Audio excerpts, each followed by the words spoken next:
Monday, in the bilateral press conference, which I was at the White House, the president said that he was willing to meet with Iranian President Rouhani without preconditions. And what the president said is, I will talk to anybody at any time in any situation if it will further peace and goodwill towards people. He used the word avoid war, famines, and things of that nature.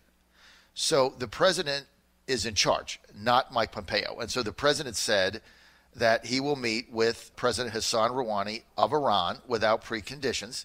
And he says no expectations, but I believe in having a conversation if I can avoid war, famine, and bad things happening to people. I mean, what exactly is the matter with that statement? I mean, what is there to criticize in that? The Democrats should be applauding this. Everybody should be applauding this. The media should be applauding this.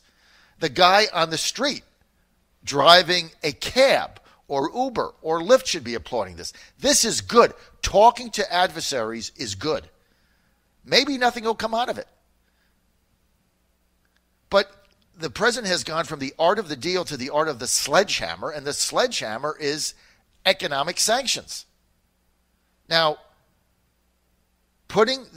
exerting economic pressure on the Iranians, hyperinflation, massive shortages, you know what they lead to?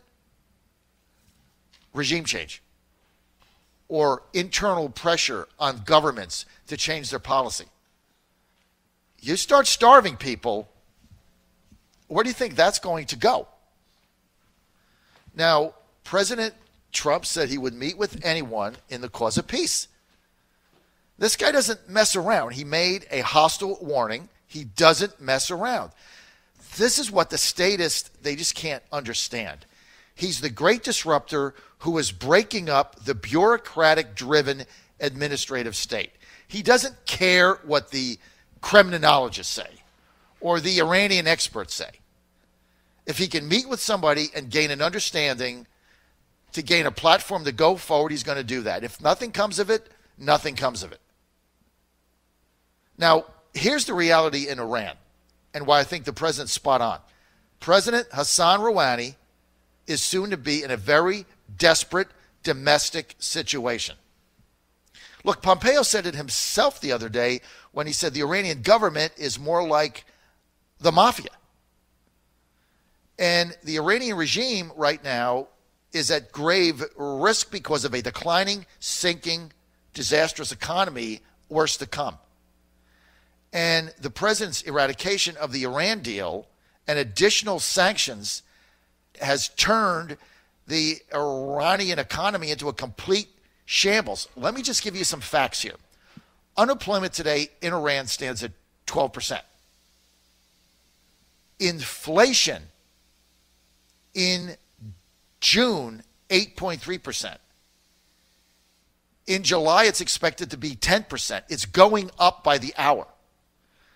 Iran has the third highest misery index of any country in that region. Misery index is unemployment and inflation. And because of the sanctions, it's just getting worse. Let me give you some other facts, right? You like facts? Here they are. The Trump sanctions are going to make it harder for Iran to sell crude oil on the global market. Let me give you an example. Right now, because of Trump sanctions, they have a reduction of 300,000 barrels a day. That is a cash drain on the Iranian economy, which is already suffering now. So, and there's many companies that are seeking waivers from the U.S., but they just don't want a waiver with Iran. They want a total waiver. Let me give you another example. The French oil giant, a company called Total, they want a complete 100% waiver from the U.S., which means no retaliation if they continue to do business with Iran in any circumstance. No banks, no treasury, nothing. These waivers are not going to be granted. Therefore, a company like Total stops buying their crude. Now, when inflation continues to rise for the Iranians, what do you think is going to happen? When unemployment continues to rise, there will be pressure on that regime to either change policy or change the leaders. That's what happens when you're in this type of a situation. And so, will the president meet with him? Sure, why not? He holds all the cards. The president holds all the marbles now. Our economy is booming. Theirs is tanking. When you start getting 12, 15, 20% unemployment, you got a problem. When you start getting 15, 18, 20% inflation, which is coming there, you got a problem. When you don't have access to cash, you got a problem. These are all the situations that Iran is facing. And so the president's like, I'll meet with him. Sure. I'll meet with him, and I'll bring the same numbers to him that I've got.